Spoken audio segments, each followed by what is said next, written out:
Essa semana parece só mais uma sequência de manchetes jogadas no seu feed, mas não foi. Foi uma daquelas semanas que, se você olha separado, parece um caos, mas se você conecta os pontos, vira um padrão. Um escândalo envolvendo presidente, bilionário e até a realeza volta a explodir. O Bitcoin despenca forte em 2026. A bolsa brasileira sobe como se estivesse vivendo outra realidade. E um dos maiores bancos do país entraria um lucro que parece excelente, mas tem um detalhe ali que muda completamente a leitura.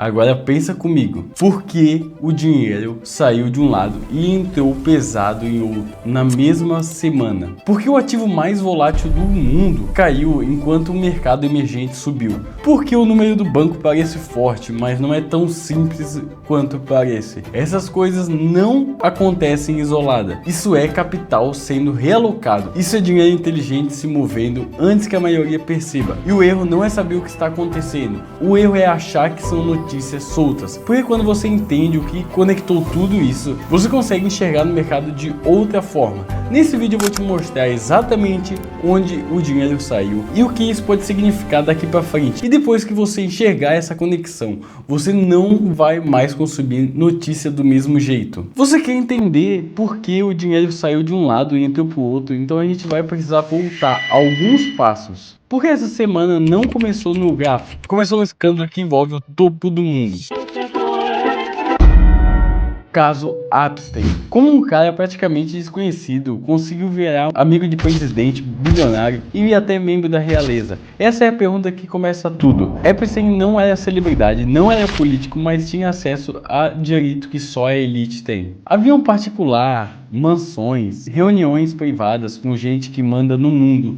E em 2019 ele foi preso acusado de comandar uma rede de tráfico sexual de menores. Múltiplas vítimas, relatos parecidos, indícios de organização, mas aqui vem um detalhe que quase ninguém lembra. Ele já tinha sido acusado em 2008. E você sabe o que aconteceu lá? Pegou 3 meses de prisão, saía durante o dia, voltava à noite. Para um crime desse nível? E quem conseguiu esse acordo? Vamos avançar lá para 2019 já. Ele é preso novamente, dessa vez parece que tudo ia explodir. E realmente explode. Só que de um jeito diferente. Um mês depois ele parece morto na cela. Versão oficial de que todo mundo conta foi o suicídio, mas as câmeras não funcionavam, guardas dormindo, protocolos foram ignorados e aí a pergunta deixou de ser o que ele fez para o que ele sabia. Quais são os nomes então que chocaram o mundo? Depois da morte começaram a sair os documentos, registro de voos, e-mails, lista de contatos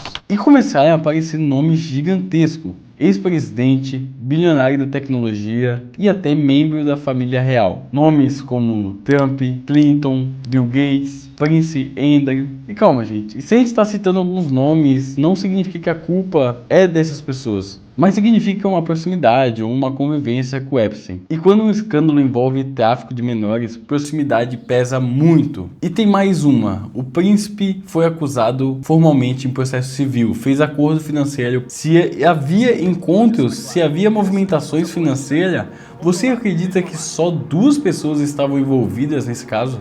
E a pergunta que ninguém consegue responder. O caso Epstein não continua vivo porque ele era criminoso. Isso já era claro. Ele continua vivo porque ele estava dentro de um círculo do poder. A pergunta não é se foi suicídio. A pergunta é quem mais estava lá e quem sabia, quem foi protegido e o que nunca veio ao público. Porque quando o dinheiro influencia e política se misturam, a verdade raramente aparece completa. E talvez o que mais incomoda todo mundo nesse caso não seja o que sabemos sobre ele, mas o que provavelmente nunca vamos saber. Quais são os impactos do caso Epstein na economia? Vamos direto ao ponto. Sim, nos documentos ligados ao caso Epstein, aparecem nomes como Bill Clinton, Donald Trump, Bill Gates. Agora presta atenção nisso. Contato não significa automaticamente envolvimento em crime, mas significa uma proximidade e é isso que choca muito. Donald Trump. Trump conhecia Epstein nos anos 90. Existem fotos públicas dos dois juntos em eventos sociais. Depois, segundo relatos, eles teriam se afastado. Enquanto o mundo discutia o escândalo político, o dinheiro estava se movendo, e quando o dinheiro começa a se mover, é aí que as coisas ficam realmente interessantes. Porque nessa mesma semana o Bitcoin despencou, e também não foi coincidência. Por que o Bitcoin caiu tanto em 2026? A queda até que faz sentido.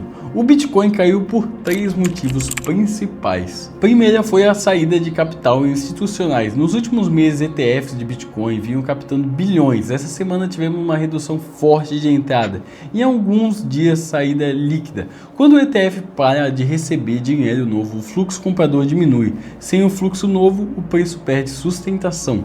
O mercado não sobe com apenas a narrativa, sobe com o dinheiro entrando. Segundo foi o aumento dos juros e dólar forte. O mercado global está em um modo defensivo. Os juros americanos continuam elevados, o rendimento dos títulos do Tesouro está competitivo quando o investidor pode ganhar um rendimento alto com risco baixo. Ele reduz exposição e ativa o modo volátil. Bitcoin ainda é classificado como ativo de risco. Resultado? Realocação de portfólio. Simples assim, né, gente? Sai risco, entra renda fixa forte. Isso pressiona o preço e acaba fazendo a terceira, que é a liquidação no mercado futuro. Aqui está o dado que mais pesa. Quando o preço começa a cair, houve aumento de liquidação de posição alavancadas. Isso é público nas plataformas de dados on-chain. Quando posições são liquidadas, os sistemas vendem automaticamente. Vende automático gera mais queda gera mais liquidação e é feita cascata. O que os dados acabam mostrando? Uma redução no volume comprador, um aumento das liquidações, correlação alta com o índice do Nasdaq, que é um ativo de alto risco. O dólar fortalecendo no mesmo período que isso tudo está acontecendo, ou seja, não foi efeito isolado, não foi só o Bitcoin, foi ajuste no risco global. Então uma conclusão rápida é que se o Bitcoin caiu, foi porque o fluxo comprador diminuiu, o capital está migrando para ativos mais seguros e o excesso de alavancagem foi eliminado. Então isso é uma correção do mercado, não é um colapso estrutural, e a tendência no longo prazo depende de 3 coisas: retorno de fluxo institucional, redução de juros globais. Sem isso o mercado fica lateralizando. Com isso ele volta a subir. Bitcoin despencava e a bolsa brasileira fez exatamente o oposto. Subiu muito forte e não foi alta pequena não, hein, gente? Foi um movimento de dinheiro grande entrando. E a pergunta é: bolsa brasileira sobe forte em 2026. O que está realmente acontecendo? Enquanto o Bitcoin passou por uma correção, o cenário global ficou mais cauteloso. Bolsa brasileira fez um movimento oposto, subiu com força em 2026. Isso não foi um acaso. O principal motor dessa alta tem sido o fluxo estrangeiro. O Brasil vinha sendo negociado com descontos em relação a outros mercados emergentes. Quando os investidores globais começaram a buscar oportunidades fora dos Estados Unidos, encontraram um mercado relativamente barato com empresas grandes, exportadoras e geradoras de caixa. Mas tem um detalhe importante: o mercado não compra o presente, ele compra a expectativa. Parte dessas altas ligadas à leitura que o ciclo de juros pode começar a aliviar nos próximos trimestres no Brasil. Se o mercado acredita que os juros vão cair, ações tendem a subir antes mesmo das decisões acontecer, principalmente setores sensíveis, crédito como varejo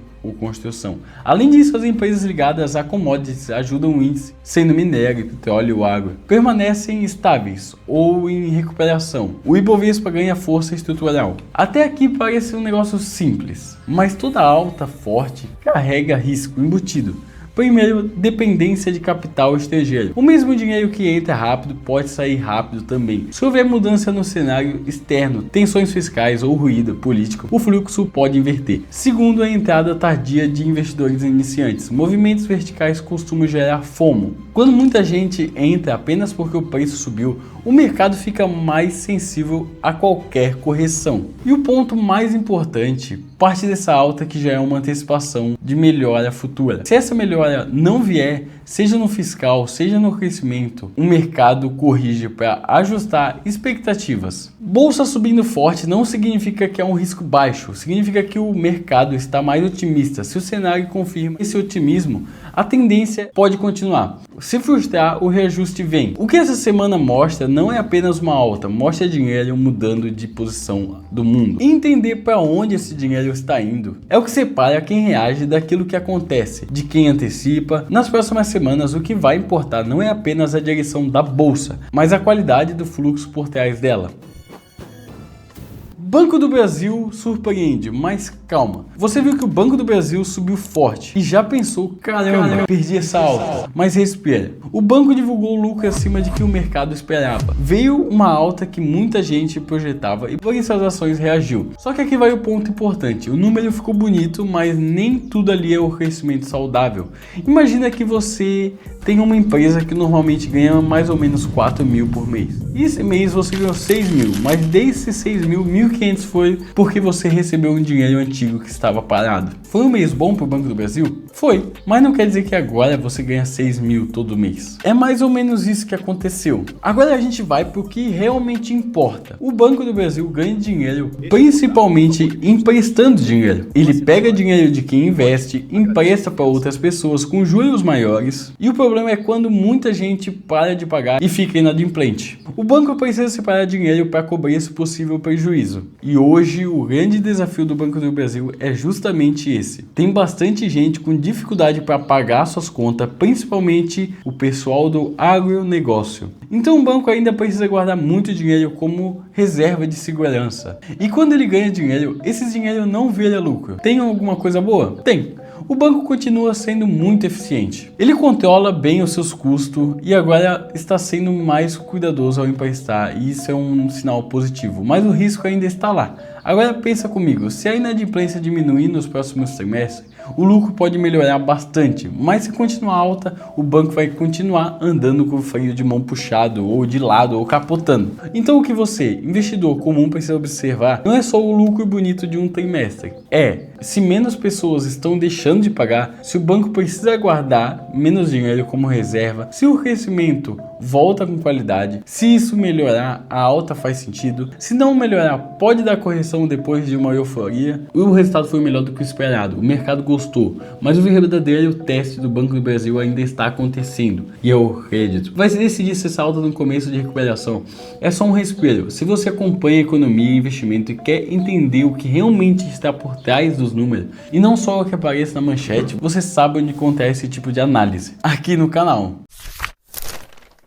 E 3 problemas cruciais. Comprar só porque a ação subiu no dia do resultado. Ignorar o risco de calotes e olhar apenas o lucro final. Achar que um trimestre bom significa que tudo está resolvido. Pessoal, eu decidi uma coisa, que é que eu vou começar a trazer uns balanços ou principais notícias da economia, investimentos e mercado quase toda semana aqui para vocês. E deixa eu te contar como isso tudo começou, essa minha ideia. Essa semana eu tava rolando o feed no Instagram igual um viciado mesmo.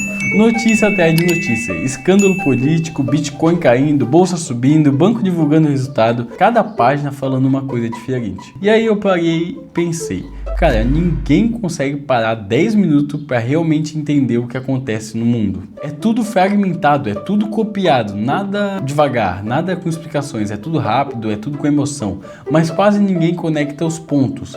Então a ideia aqui é simples. Toda semana eu vou pegar os fatos mais importantes que eu achei na economia, finanças, investimento e resumir de forma clara, direta e sem enrolação, para vocês entenderem o que realmente importa, mesmo que você esteja começando agora, porque informação já tem de sobra. O que falta é contexto, e se você aprender a ler o mercado, entender o que está acontecendo com o dinheiro, bolsa, Bitcoin, bancos na Europa, bancos e economia de verdade, esse espaço aqui vai ser para isso.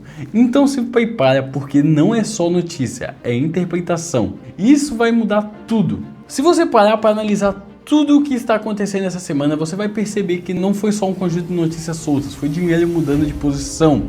Um escândalo que mexe com confiança no topo do poder. O Bitcoin corrigindo as altas dos juros, a saída de capital, a Bolsa Brasileira subindo com a entrada de fluxo estrangeiro, o Banco do Brasil surpreendendo, mas ainda enfrentando desafio no crédito muito grande. Tudo isso é a economia acontecendo ao vivo. E se você tiver que entender investimentos, bolsa de valor, Bitcoin, bancos que realmente movimentam o mercado, você precisa aprender a conectar os pontos. Esse vai ser o objetivo aqui. quer trazer notícias de economia e finanças de forma simples, clara e conectada, para você não ficar perdido no meio do barulho. Se você quer acompanhar os próximos balanços, as próximas quedas, as próximas altas, entender o que realmente está acontecendo com o dinheiro no Brasil e no mundo todo, a gente se vê no próximo vídeo, porque o mercado não para e quem quer crescer financeiramente também não.